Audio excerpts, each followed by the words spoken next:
11th class के सभी बच्चों का आज के वीडियो में स्वागत है। आज हम 11th क्लास के इकोनॉमिक्स का जो फर्स्ट पार्ट है अर्थशास्त्र में सांख्यिकी उसके सेकंड चैप्टर को शुरू करेंगे। तो हम इस फर्स्ट वीडियो में करेंगे आंकड़ों का संकलन, कलेक्शन ऑफ डाटा। तो शुरू करते हैं आज का वीडियो। आंकड़ों का संकलन। आंकड़ों के संकलन से हमारा अभिप्राय है जो संख्यात्मक सूचनाएं हैं वो हम कैसे इकट्ठी करेंगे, कैसे संकलित करेंगे। जैसे हमें भारत में राष्ट्रीय आय से संबंधित जो आंकड़े चाहिए, आंकड़े मतलब संख्यात्मक सूचनाएं, वो हम कैसे इकट्ठा करेंगे। हमें देश की जनसंख्या से संबंधित आंकड़े चाहिए, हमें रोजगार से संबंधित आंकड़े चाहिए। हमें अगर विद्यालय के विद्यार्थियों की आपस में तुलना करनी है उसके लिए उनके आंकड़े चाहिए। किसी चुनाव से संबंधित हमें नतीजे अच्छी तरह समझने हैं, उनके आंकड़े चाहिए। तो ये आंकड़े हमें मिलेंगे कहाँ? क्या हमें किसी दुकान से मिलेंगे? कहाँ हमें मिलेंगे ये? तो इस अध्याय में हम ये जानते हैं कि आंकड़ों का हम संकलन कैसे करेंगे, इन सूचनाओं को हम प्राप्त कैसे करेंगे। तो जो भी व्यक्ति अनुसंधान करता है, जिसे किसी निश्चित उद्देश्य के लिए उन आंकड़ों का प्रयोग करना है, वह तो उस डॉक्टर की तरह है जो मरीज की सारी स्थिति को अच्छी तरह समझने के लिए उसके बारे में सारे तथ्य एकत्रित करता है ताकि उसका अच्छी तरह बेहतर इलाज किया जा सके। उसी तरह देश में राष्ट्रीय आय, जनसंख्या, बेरोजगारी, रोजगार, उत्पादन, इनसे संबंधित आंकड़ों को अच्छी तरह समझकर फिर हम इनकी समस्याओं को समझकर कोई समाधान, कोई नीति का निर्माण करेंगे। तो कैसे मिलेंगे ये आंकड़े? आंकड़ों के हमारे पास दो स्रोत हैं, प्राथमिक स्रोत और द्वितीयक स्रोत। जैसे हम देख रहे हैं, प्राथमिक स्रोत मतलब सीधा जिससे संबंधित आंकड़े हैं उसी से सूचना प्राप्त करना। जो संबंधित व्यक्ति है प्रत्यक्ष तौर पर उसी से, मतलब जहाँ से आंकड़ों का उदय होता है, जहाँ आंकड़े जिसके बारे में है उससे सीधा जाकर उसी से प्रत्यक्ष सूचना प्राप्त करना। जैसे हमें 10वीं का बोर्ड का रिजल्ट है, उसके बारे में कोई आंकड़े चाहिए तो सीधा विद्यार्थी के पास जाएं, उससे पूछें हर विषय में उसके अंक, प्रतिशत, कैसे वो पढ़ा, कैसे उसने मेहनत की, हर चीज़ उससे सीधी जानकारी प्राप्त करें। आंकड़ों का दूसरा स्रोत है द्वितीयक स्रोत।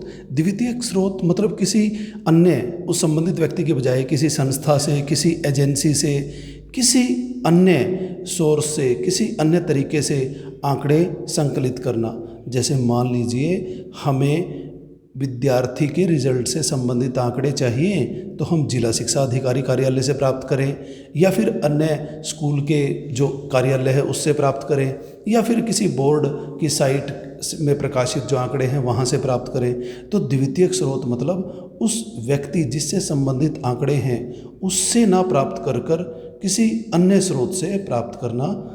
जैसे एक उदाहरण में हम देख सकते हैं कि हमें कृषि उत्पादन से संबंधित आंकड़े चाहिए, तो एक तो हम प्राथमिक स्रोत जहां उत्पादन हो रहा है, खेत में जाकर हर किसान से सूचना एकत्रित करके उसे पूरा सूचीबद्ध करके फिर उससे समझें। या फिर हम क्या करें, दूसरा जो वो उत्पादन के आंकड़े प्रकाशित जहाँ होते हैं, उत्पादन के आंकड़े जहाँ कृषि विभाग में जो सारे हैं या किसी मंडियों से एकत्रित करें। तो प्रत्यक्ष तौर पर हम जाके एकत्रित कर सकते हैं या फिर अप्रत्यक्ष तौर पे। अब तक हमने जो चर्चा की उससे एक बात साफ क्लियर होती है कि तस्वीर में एक तो वो व्यक्ति है जिसे सूचनाएं चाहिए। क्यों चाहिए? उसका एक निश्चित उद्देश्य है, वह समस्या को समझना चाहता है, वह समस्या को उसका समाधान की तरफ लेके जाना चाहता है, उसके लिए किसी नीति का निर्माण करना चाहता है, किसी तुलना के लिए। तो उसके विभिन्न उद्देश्य हैं, उस उद्देश्य के लिए उसको सूचना चाहिए, वो व्यक्ति अनुसंधान करता है। दूसरा, जिसके बारे में उसको सूचना प्राप्त करनी है वो या तो उससे सीधा जाकर सूचना ले सकता है, या किसी संस्था, किसी बाहरी एजेंसी से, या किसी अन्य ऐसे विभाग से जो उन आंकड़ों को प्रकाशित करता है, उन आंकड़ों को रखता है रिकॉर्ड में, वहाँ से ले सकता है। तो किसी निश्चित उद्देश्य की पूरा करने के लिए अनुसंधान करता भी है, और वो जो आंकड़े प्राप्त करना चाह रहा है वो हैं, और आंकड़ों का स्रोत है। अब हम आगे बढ़ते हैं। प्राथमिक तथा द्वितीयक आंकड़े। प्राथमिक मतलब मौलिक, ओरिजिनल, जो अभी तक यूज़ नहीं किए गए, और जो द्वितीयक हैं वो ऐसी सूचना, ऐसे आंकड़े जो किसी अन्य व्यक्ति ने एकत्रित किए थे और उसने उनका प्रयोग किया था। उसके बाद अगर हम देखें, जो प्राथमिक आंकड़े हैं या तो वो जो अनुसंधान करता है खुद एकत्रित करेगा, या फिर उसने जहाँ से भी वो संकलित किए हैं, जहाँ से भी वो लिए हैं, जिस व्यक्ति ने वो संकलित किए थे, जिस संस्था ने, उसने उनको प्रयोग नहीं किया था, अर्थात प्राथमिक और द्वितीयक आंकड़ों में जो अंतर है वो प्रयोग के आधार पर है। अगर आंकड़ों को पहली बार प्रयोग किया जा रहा है तो वो प्राथमिक आंकड़े हैं, अगर उनको दोबारा प्रयोग किया जा रहा है तो वो द्वितीयक आंकड़े हैं। प्राथमिक और द्वितीयक आंकड़ों में अगर तुलना करें तो प्राथमिक आंकड़े तो मौलिक हैं, ओरिजिनल हैं, जबकि द्वितीयक आंकड़े ये पहले से उपलब्ध कोई सूचना है उसका वो प्रयोग कर रहा है। प्राथमिक आंकड़े अनुसंधानकर्ता ने या तो खुद इकट्ठे किए हैं या जिसने इकट्ठे किए थे उसने प्रयोग नहीं किए थे, तो अनुसंधानकर्ता पहली बार प्रयोग कर रहा है। जबकि द्वितीयक आंकड़ों का प्रयोग पहले किया जा चुका है। उसके बाद अगर हम तुलना करें लागत के आधार पर, समय और जो खर्च आता है वो प्राथमिक आंकड़ों में ज़्यादा आता है, जबकि द्वितीयक आंकड़े क्योंकि पहले से उपलब्ध हैं इनकी लागत भी कम होती है, इजीली हमें मिल जाते हैं, समय भी कम लगता है। प्राथमिक आंकड़ों में तो हमें बहुत समय लगाकर फिर आंकड़े प्राप्त करने पड़ते हैं और समय के आधार पर फिर लागत भी बहुत अधिक आती है इनमें। उसके बाद अगर हम बात करें प्राथमिक आंकड़े किसी व्यक्ति ने या अनुसंधानकर्ता ने जैसे ही वो इकट्ठे किए हैं उसका एक निश्चित उद्देश्य है, उस उद्देश्य के लिए उसने वो आंकड़े इकट्ठे किए हैं। जबकि द्वितीयक आंकड़ों में जिसने भी वो पहले प्रयोग किए थे उसका उद्देश्य अलग हो सकता है, जो उनको दूसरी बार प्रयोग कर रहा है उसका उद्देश्य अलग हो सकता है। उसके बाद अगर हम देखें, जैसे इस तस्वीर में हमें दिख रहा है एक नई चमचमाती बाइक है, फर्स्ट हैंड है, सीधी आपने शोरूम से ली है, और एक यूज्ड बाइक है, सेकंड हैंड है। तो ये फ़र्क है प्राथमिक और द्वितीयक आंकड़ों में, इनका पहले प्रयोग नहीं हो चुका, नई चमचमाती बाइक की तरह हैं। और द्वितीयक आंकड़े ये पहले से प्रयोग किए जा चुके हैं, एक पुरानी बाइक की तरह हैं, सेकंड हैंड यूज है इनका, और प्राथमिक का फर्स्ट हैंड यूज है। तो प्राथमिक और द्वितीयक में अंतर का आधार यही है, अगर पहली बार यूज हो रहे हैं तो प्राथमिक आंकड़े, और पहले यूज हो चुके हैं तो द्वितीयक आंकड़े। इकट्ठा चाहे इनको कोई करे, चाहे अनुसंधानकर्ता करे या किसी अन्य संस्था से ले, ये यूज़ पर डिपेंड है। फर्स्ट टाइम यूज़ तो प्राथमिक आंकड़े, सेकंड टाइम यूज़ तो द्वितीयक आंकड़े। सेकंड टाइम यूज़ करने वाला कुछ एडिटिंग करके, कुछ चेंज करके भी यूज़ कर सकता है, या थोड़ा उसमें परिवर्तन करके भी यूज़ कर सकता है। यहाँ बच्चों को एक बात मैं क्लियर करना चाहूँगा कि जो आंकड़े पहली बार यूज़ हो रहे हैं वो मौलिक है, वो प्राथमिक हैं। उसके बाद चाहे वो कोई सी बार यूज हो, चाहे दूसरी तीसरी चौथी, वो सेकेंडरी आंकड़े ही रहेंगे। तो ओनली फ़र्क ये है कि जब वो पहली बार यूज़ हो रहे हैं, जो आज सेकेंडरी आंकड़े हैं, क्या पता वो कभी प्राइमरी भी थे। जो आज द्वितीयक आंकड़े हैं, कभी वो जब पहली बार यूज़ किए गए थे तो वो प्राथमिक ही थे। तो इसका मतलब जब हम पहली बार यूज़ कर रहे हैं तो प्राथमिक है, उसके बाद चाहे कोई सी बार यूज़ करें, दूसरी तीसरी उन सूचनाओं को कोई भी व्यक्ति आगे यूज़ करे, वो सेकेंडरी ही माना जाएगा। ये नहीं है कि सिर्फ दूसरी बार ही सेकेंडरी माना जाएगा, चाहे कोई उसको 100वीं बार यूज़ करे, चाहे 1000वीं बार यूज़ करे, बस फर्स्ट टाइम यूज़ को प्राइमरी मानेंगे। उसके बाद कोई सा व्यक्ति कितनी बार यूज़ करे वो सेकेंडरी ही कहलाए जाएंगे। चित्र हमें दिखा रहा है कि ये जैसे बच्चे तितली पकड़ रहे हैं, ये खुद पकड़ रहे हैं, और दूसरे चित्र में जो ये महिला सामान ले रही है ये इसको रखा मिला है। तो प्राथमिक आंकड़े वही हैं जो हम अपने प्रयास से प्राप्त कर रहे हैं, और द्वितीयक जो रखे हैं उनको हम यूज़ कर रहे हैं, तो जैसे इस चित्र में दिखाया गया है। तो इस चित्र को दिखाने का अभिप्राय यही है कि प्राथमिक में प्रयास है, खुद वो कुछ मेहनत कर रहा है प्राप्त करने के लिए, और द्वितीयक में उतनी मेहनत इसलिए नहीं है कि रखे हुए में से ही सेलेक्ट करना है, जो सामने रखा है उपलब्ध है उसमें सेलेक्ट करना है, थोड़ा अपने हिसाब से उसमें एडिटिंग करनी है, अपने हिसाब से थोड़ा परिवर्तन करना है, लेकिन सूचना उपलब्ध है। जबकि प्राथमिक में हमें प्रयास ज़्यादा करके वो सूचना एकत्रित करनी पड़ती है। तो ये दोनों में अंतर है। आगे हम बात करेंगे कि जब अगर हमें प्राथमिक आंकड़े एकत्रित करने हैं उसके कौन कौन से तरीके हैं, कैसे कैसे हम प्राथमिक आंकड़े को एकत्रित कर सकते हैं। तो सबसे पहला तरीका है प्रत्यक्ष व्यक्तिगत अनुसंधान। प्रत्यक्ष व्यक्तिगत अनुसंधान, प्रत्यक्ष मतलब डायरेक्ट, सीधे तौर पर, व्यक्तिगत पर्सनल, सीधा उस व्यक्ति से, अनुसंधान मतलब जानकारी प्राप्त करना। तो वो तरीका जिसमें अनुसंधान करने वाला व्यक्ति खुद जाता है और डायरेक्टली फेस टू फेस, सीधे तौर पर जिसके बारे में सूचना प्राप्त करनी है उसी से सूचनाएं एकत्रित करता है, तो उसे हम कहेंगे प्रत्यक्ष व्यक्तिगत अनुसंधान। प्रत्यक्ष व्यक्तिगत अनुसंधान में सीधा जो अनुसंधान करने वाला व्यक्ति है जाता है और प्रत्यक्ष तौर पर फेस टू फेस जिस व्यक्ति के बारे में सूचना इकट्ठी करनी है उससे जाकर सीधा उसी से सूचना प्राप्त करता है। मान लीजिए हमें 10वीं क्लास में जो मेरिट प्राप्त करने वाले विद्यार्थी हैं उनके बारे में सूचना एकत्रित करनी है, तो सीधा हम मेरिट प्राप्त करने वाले बच्चों से जाएंगे, उनसे सारी सूचना विस्तृत जानकारी डिटेल में प्राप्त करेंगे।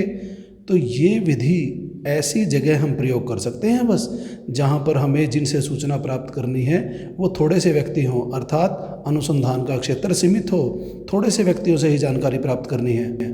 अनुसंधान का क्षेत्र सीमित नहीं है, मतलब जानकारी जिनसे प्राप्त करनी है वो बहुत ज़्यादा तादाद में है और पूरे देश में फैले हुए हैं, तो हम ये विधि इतना बेहतर ढंग से प्रयोग नहीं मानते, इसको इतना बेहतर नहीं मानते। ये विधि हम शायद प्रयोग ना करें क्योंकि उसमें समय और लागत बहुत ज़्यादा लग जाएगी।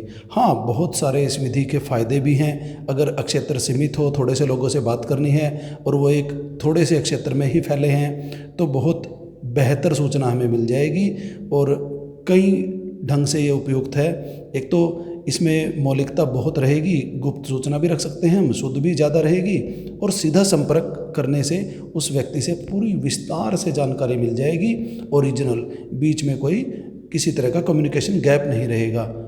तो आगे हम देखते हैं प्रत्यक्ष व्यक्तिगत अनुसंधान विधि के गुण और अवगुण। तो सबसे पहला गुण इसका है मौलिकता।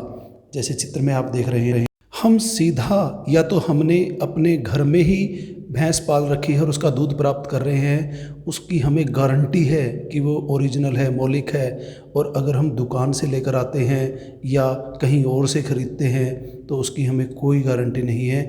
इसी तरह से जो प्राथमिक प्रत्यक्ष विधि के द्वारा जो व्यक्तिगत हम अनुसंधान करके जो आंकड़े प्राप्त करते हैं वो हमें पता है कि ओरिजिनल है, हमने खुद सीधे जो सूचना देने वाला है उससे प्राप्त किए हैं और खुद प्राप्त किए हैं, तो हमें उसकी ओरिजिनलिटी की गारंटी है, उसकी शुद्धता की गारंटी है, उसके ऊपर हमें विश्वसनीयता है। तो जैसे कि इस उदाहरण से हम देखें कि घर के दूध की हमें मौलिकता की, शुद्धता की और विश्वसनीयता की गारंटी है, लेकिन अगर वही किसी दूध वाले से लें, डेयरी से लें या कहीं अन्य जगह से लें तो उसकी शुद्धता की, विश्वसनीयता की, किसी तरह से मौलिकता की कोई गारंटी नहीं है। तो ये स्पेशली उदाहरण आपके लिए इसलिए दिया क्योंकि हम रियल लाइफ के उदाहरणों से बहुत बेहतर समझते हैं। अन्यथा अगर हम उदाहरण ऐसे लें जो हमारे से जुड़े नहीं हुए, उनसे हम अच्छी तरह नहीं समझते।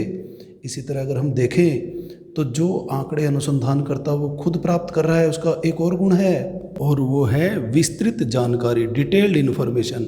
जब हम प्रत्यक्ष तौर पर किसी व्यक्ति से जाकर सीधे सूचना प्राप्त करते हैं तो हम हर सूचना बहुत बेहतर ढंग से डिटेल में प्राप्त कर सकते हैं। जैसे अगर हमें 10वीं में मेरिट प्राप्त वाले बच्चों का इंटरव्यू लेके सूचना प्राप्त करनी है तो हम उनसे सब कुछ पूछ सकते हैं कि उन्होंने ये उद्देश्य कैसे प्राप्त किया, परिवार का इसमें क्या सहयोग रहा, मित्रों का क्या सहयोग रहा, अध्यापकों का क्या सहयोग रहा और उनके अध्ययन के तरीके क्या क्या थे। तो हम सारी इन्फॉर्मेशन आराम से रिलैक्स बैठकर डिटेल में प्राप्त कर सकते हैं। अन्यथा अगर हम प्रत्यक्ष तौर पे बात ना करें तो वो जो सूचनाएं हैं वो हम डिटेल में नहीं प्राप्त कर सकते और हम जिस सूचना को गुप्त रखना चाहें वो रख भी सकते हैं, उसको ये कन्विंस कर सकते हैं कि आपके बारे में ये सूचना हम प्राप्त कर रहे हैं, ये व्यक्तिगत सूचना हम किसी को अन्य को नहीं बताएंगे। तो हम डिटेल में सारी सूचनाएं प्राप्त कर सकते हैं। फेस टू फेस आदमी बहुत बेहतर ढंग से रिलैक्स होकर सारी सूचनाएं विस्तार से बता सकता है। अगला इसका गुण है एक रूपता।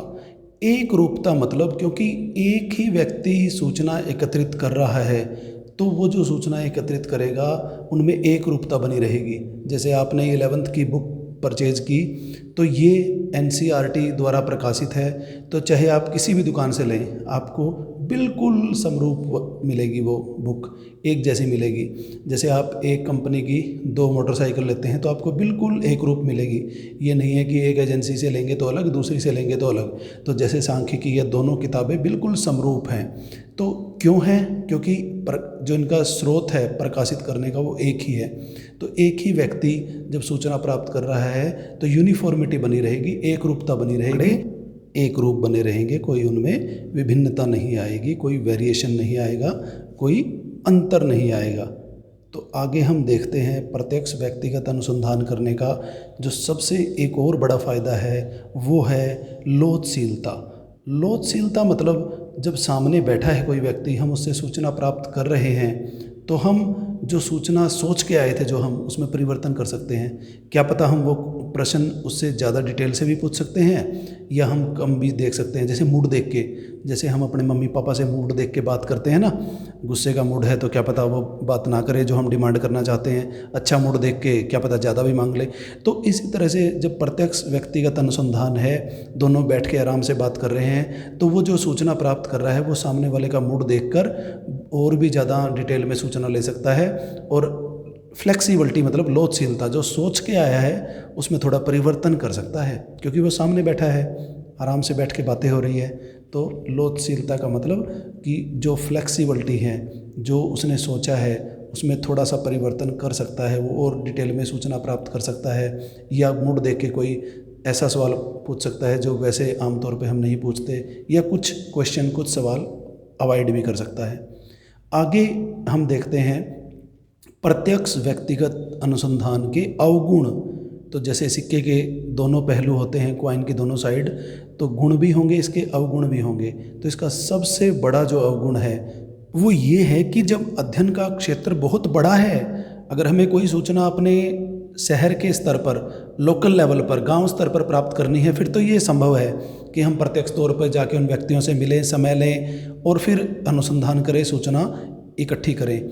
लेकिन अगर हमें बहुत बड़े क्षेत्र से सूचना प्राप्त करनी है, पूरे राज्य से, पूरे हमें राष्ट्रीय स्तर पर, देश स्तर पर, फिर ये संभव नहीं है कि हर व्यक्ति के पास एक एक करके हम जाएं, व्यक्तिगत तौर पर सूचना प्राप्त करें। उनके पास भी समय होना चाहिए, हमारे पास भी समय होना चाहिए, तो ये विधि उपयुक्त नहीं मानी जाती। तो ये तो सेलेक्टेड पर्सन से जब हमें कोई इन्फॉर्मेशन लेनी है और सेलेक्टेड एरिया, उसके लिए उचित है। ये पूरे कंट्री या पूरे लार्ज स्केल पे हमें कोई सूचना प्राप्त करनी है, उसके लिए ये विधि उपयुक्त नहीं है। दूसरा इसका सबसे बड़ा अवगुण है पक्षपात की संभावना, क्योंकि वो व्यक्ति हमारा जानकार हो सकता है, हम उसके कोई सूचना है जो है उसके फेवर में भी हम प्रकाशित कर सकते हैं, कलेक्ट कर सकते हैं। तो इसमें पक्षपात की संभावना है क्योंकि व्यक्तिगत तौर पे संपर्क हो गया हमारा उस व्यक्ति से, तो कोई पक्षपात हो सकता है, कोई जानकारी अगर निकले तो, जान पहचान निकले तो। क्योंकि मनुष्य सामाजिक प्राणी है, वो रिश्ते नातों से और बंधनों से बच नहीं सकता। तो ये इस विधि का एक अवगुण है, पक्षपात की संभावना बन सकती है। उसके बाद जो इसका सबसे बड़ा अवगुण है वो है खर्चा ज़्यादा, क्योंकि बहुत अगर हम इसको बड़े लेवल पर यूज़ करते हैं तो फिर तो पता नहीं कितने हमारे पैसे खर्च हो जाएंगे, कितनी मुद्रा खर्च हो जाएगी। लेकिन वैसे भी अगर देखें, क्योंकि हम प्रत्यक्ष तौर पे जाके उस व्यक्ति से अनुसंधान प्राप्त कर रहे हैं, बहुत ज़्यादा एनर्जी लग रही है, बहुत ज़्यादा समय लग रहा है, और हमें डायरेक्ट जाके वहाँ आने जाने का हमारा खर्चा, पेट्रोल के प्राइस जैसे बहुत आपको पता ही है बहुत ज़्यादा है, तो उस तरह से हमें खर्च बहुत करना पड़ेगा अगर हम ऐसे घूमने फिर के डाटा एकत्रित करते हैं। डायरेक्ट व्यक्तियों से मिल के एक बार गए, ना मिला, दूसरी बार गए, तो बहुत ज़्यादा हमें खर्च करना पड़ेगा अगर हम किसी व्यक्ति से आज के समय में समय लेकर और उससे प्रत्यक्ष बात करते हैं। तो इस विधि का जो अगला अवगुण है वो ये है कि ये कम प्रतिनिधित्व करती है। अर्थात हम ऐसे कह सकते हैं कि कुछ थोड़े से लोगों के आधार पर हम सारे देश के बारे में कोई निष्कर्ष नहीं निकाल सकते। उदाहरण के लिए आसमान में अरबों खरबों तारे हैं, तो क्या हम 4, 5, 10, 20 तारों के आधार पर कोई पूरे जितने भी तारे हैं आकाश में उनके बारे में कोई निष्कर्ष निकाल सकते हैं? बिल्कुल नहीं, वो गलत भी हो सकता है। तो कम प्रतिनिधित्व है, कुछ लोगों के आधार पर हम निष्कर्ष नहीं निकाल सकते। इस आधार पर भी ये विधि दोषपूर्ण है, इसका हम प्रयोग नहीं कर सकते। दोषपूर्ण या अवगुण मतलब कि हम कहाँ पर इसका यूज करेंगे और कौन सी जगह पर इसका यूज नहीं करेंगे, उससे मतलब है। अन्यथा विधि तो बहुत बढ़िया है ये। तो आज के वीडियो में इतना ही। कुछ भूल गए हैं आप? हाँ, याद आ गया, लाइक, शेयर और सब्सक्राइब करना और कमेंट भी करना, ताकि आपके मन में क्या चल रहा है ये मुझ तक पहुंच सके। तो इसमें कंजूसी मत करें, लाइक शेयर सब्सक्राइब ज़्यादा से ज़्यादा करें ताकि सभी को इस वीडियो के जो फीडबैक है उससे मिलने से आपके द्वारा सभी को और फ़ायदा हो सके और बेहतर प्रयास किया जा सके।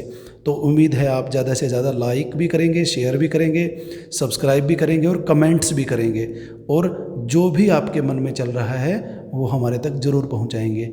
धन्यवाद।